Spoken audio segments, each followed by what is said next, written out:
Hey, VCers, thanks for dropping in.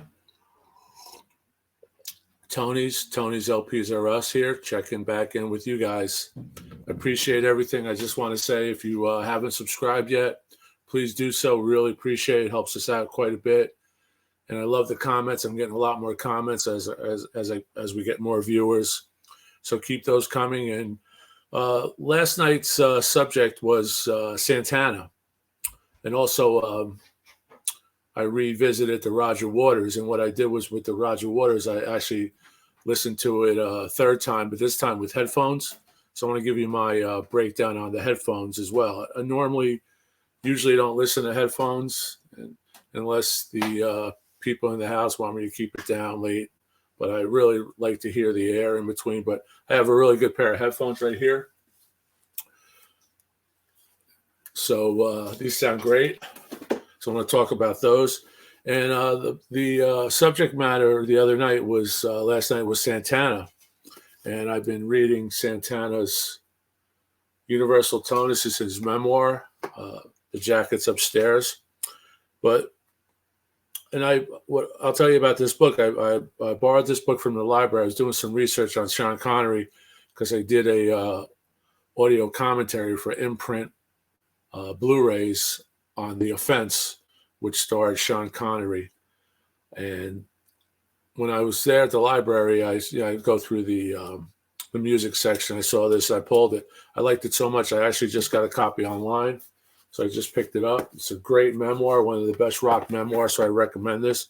So reading this, just going through chapters, but it's so well written. And Santana's memory is just outstanding. He goes back to his time as a young lad coming to the States from Mexico, hanging with the Dead, hanging with the Frisco crowd, forming his first couple of bands, bringing people on. One thing that struck me, he said, I didn't want people in my band that had memorized all Santana tunes. I wanted a person, a musician in the band that could play with feeling and could run off on his own, do his own thing within the context of a tune. And that's why you've got, I would say 50, 60 members through the years, members in Santana's bands. So I'm going to go over what Santana calls a trilogy, a 3-record set. And I played those last night. And I started off with, I'll show you the photo. As you know, I take a photo of these, and I'm keeping a record. And I'll show you that. And right there you have Caravansary, Welcome, which is an embossed cover. You can't see the Welcome. It's too white. And Borboletto, which has the original shank and the hype sticker on there. And, of course, the Redux or Redo or Reduck, whatever you want to pronounce it, Roger Waters' Dark Side of the Moon, which came out last week or 2 weeks ago or so. So, well, cheers. So I'm going to go over these. I played these in order of Caravansary first. And Caravansary is one of my favorite Santana records. These are actually two of my favorite Santana records, which is Borboletto, Caravansary, Welcome. There's not a lot of guitar in Welcome. Santana talks about that. There's not a lot of guitar. There's some guitars. One guitar tune, I believe, with John McLaughlin. And in between these, he did what was considered a McLaughlin solo album, which was Love, Devotion, and Surrender. Well, just as a note, Caravansary came out October 11th, 72. That went platinum, which is part of our story. Love, Devotion, and Surrender came out in 72. Welcome came out 11/9/73, went gold. And Borboletto came out October of 74, and that went gold. And these are state figures. It went gold in other countries as well, or continents as well. But Caravansary was a unique album because after Santana 3, which is Man with Arms Stretched Hand, which is a fantastic Santana album, which was a compliment to Abraxas. So anyway, Santana did this whole change about thing. He was inspired by Miles Davis, Coltrane, Weather Report, McLaughlin, who was in Weather Report, Wayne Shorter. He talks about Herbie Hancock, but it was really influenced by Davis and Coltrane. So this took on a trend of almost jazz rock fusion. It was a jazz album. To me, it's a jazz album. Caravansary is, and as is Welcome and Borboletta. But Caravansary was interesting because, at that point, Santana was a multi-platinum group. He brings this album to Clive Davis, who was the head of Cheers, who at the time was the head of Columbia Records. And Clive said to him when they had the listening thing, and I'll read from his memoirs, which is interesting. He wanted, Santana was going a different direction. He said, Clive said, "I'm sorry, I have to ask, why would you want to do this?" I have to say that he came into the conversation patiently. This is Santana talking. He was not pushy, very gracious, and Santana got along with Bill Graham and Clive Davis early in his career the best. They were like father figures to Santana in a way. Bill Graham, the promoter. So he said, clearly, this is Clive talking, clearly, there's not one single within 1,000 miles of this album. There's nothing here to take to radio and get a hit with. It feels like you're turning your backs on yourselves. The jazz stuff is great, but there's already a Miles Davis. There's already a Weather Report. Why don't you just want to be a Santana? And Santana responded, I'm not going to go like this, man. This is a body of work. The whole thing is a single. And he goes on and says, I can't keep on doing Black Magic Woman. I can't keep on doing Abraxas and all this other stuff. So Caravansary just is a great feel. It's a jazz feel. It should be listened to, in a single setting.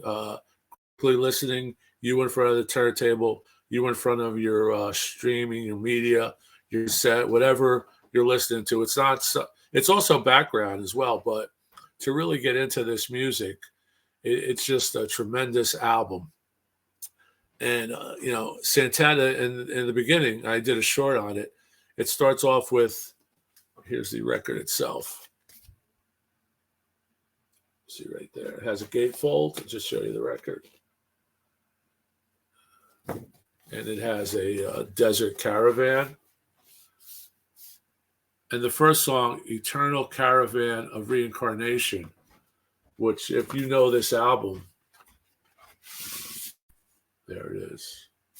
It's a Columbia. It starts out with crickets, because Santana was trying to get into the studio this feeling of morning, this feeling of a new day. And one of the engineers, or one of the guys in the studio, suggested, I have some tapes of crickets, and Santana loved that, and he put the crickets on. And that cricket thing is so cool. That a flugelhorn comes in. He used jazz musicians on this album. I'm not going to go into all the members, but I believe these three albums had the same Santana group. You can look them up on Wikipedia. Again, a lot of information I'm getting is from Santana's memoir, which I believe is about 20 years old now. It ended with Supernatural. His 15, believe it or not, Supernatural was, and I don't love Supernatural, but it was 15 or 20 times platinum. So, plus it won him all the Grammy Awards and all this other stuff. So, but here it is, Caravansary. Next up is another favorite, which is Borboletta. If you could see that, there is a hype. This has original shrink. I had this since high school or junior high. Here's the actual inner.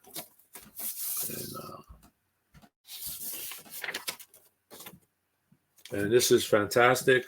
Very jazzy, very mood, very mystical. Has a organic feel to it.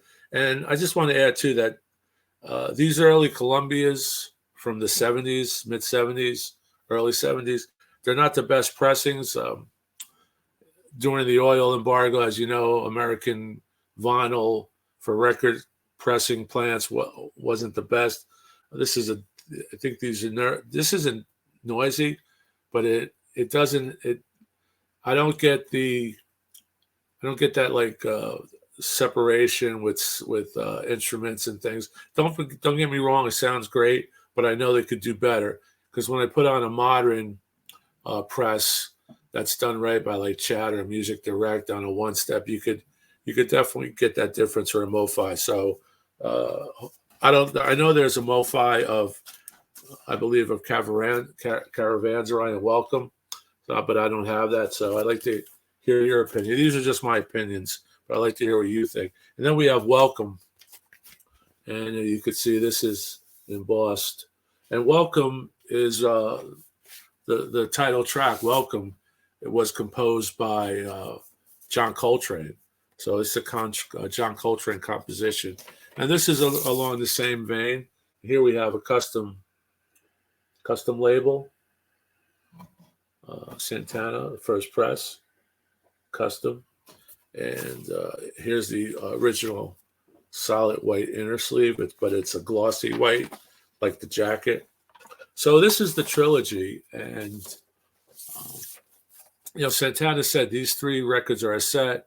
They're part of a trilogy. So when you hear these records, take them in that context, because if someone was to redo them or put out a box set, this would be a really nice idea to put out a box set just of these 3, and maybe even Love, Devotion, and Surrender.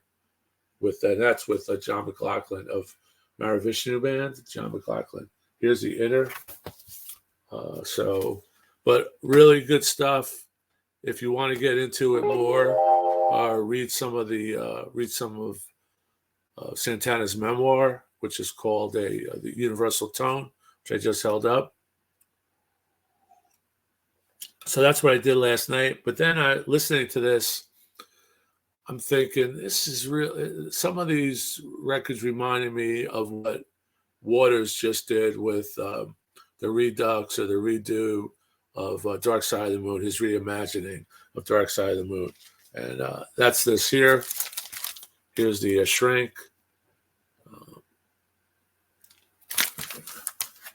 That's his dog, actually. I don't know what the dog's name is, but I think it might be named. I don't know.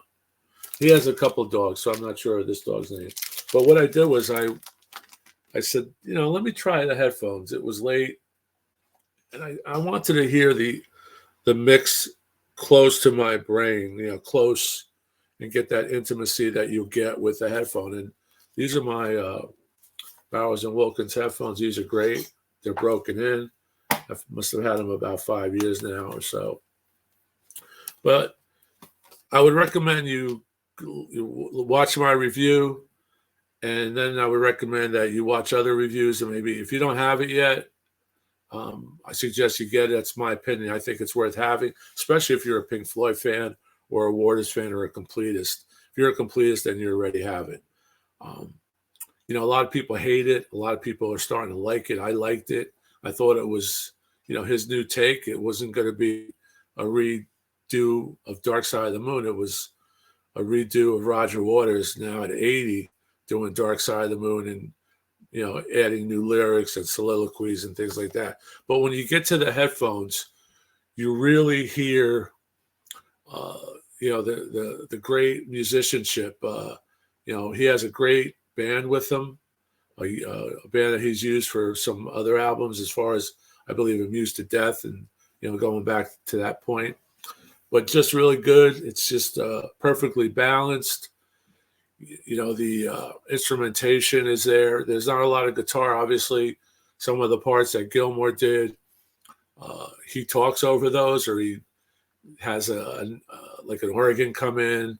The songs are different, but when you hear them with headphones, it adds a lot to it, and it's definitely an experience. I'm not doing a good job breaking down what I heard, because it was last night. And I should have took notes, but I liked it. I think I like it a little better than hearing it in the air. It's like I said, it's closer to you. You can hear the separation quicker. But as far as the record goes, pressing, it's a spectacular pressing.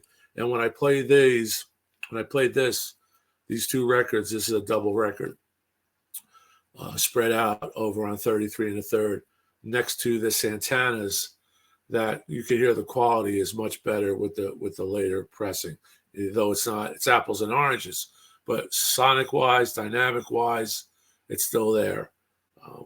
So that's my take on that. I recommend you give Rogers a try on headphones, and let me know what you think.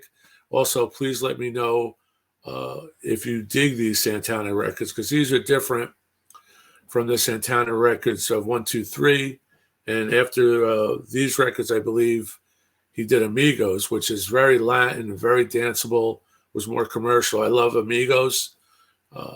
And then he did Marathon, and I think he has like 30 studio albums, or Santana, the band Santana has 30 studio albums. Also Lotus, which was live, I believe, in Budokan, a triple set from Sony import, that was released around the same time as these. And just as a final footnote, I just want to show my CARAVANSERAI quad, which I didn't play. This is a quad. The mix is completely different, but I didn't want to compare the mix to the stereo. And this is a Japanese pressing. This is a present from Big John. There you have it. And it's cool because the Japanese people who put these together do a really good job. Here's the insert. Has a discography on the back. Has I believe, a lyric sheet or Japanese. It has the title page in Japanese. Everything else is the same. It also has the same, I didn't point this out, but the inner gatefold is a textured gatefold. And the jacket isn't textured, but the inner is textured. So you can feel that. And this was a great present. Thank you. A mint copy there, near mint. Nothing's mint until you open it, it's near mint. So keep rocking. Please like and subscribe. Really helps you out. And don't forget, I'd love to hear, that just fell. I would love to hear what you guys think about Santana's trilogy. And if you have the new Roger Waters' Dark Side of the Moon, have you listened to it with headphones or not? And if you have, what's your take on it? So thanks a lot. Keep rocking. Stay safe. LPs R Us signing out. Talk to you soon. Thank you.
Take care. Ciao.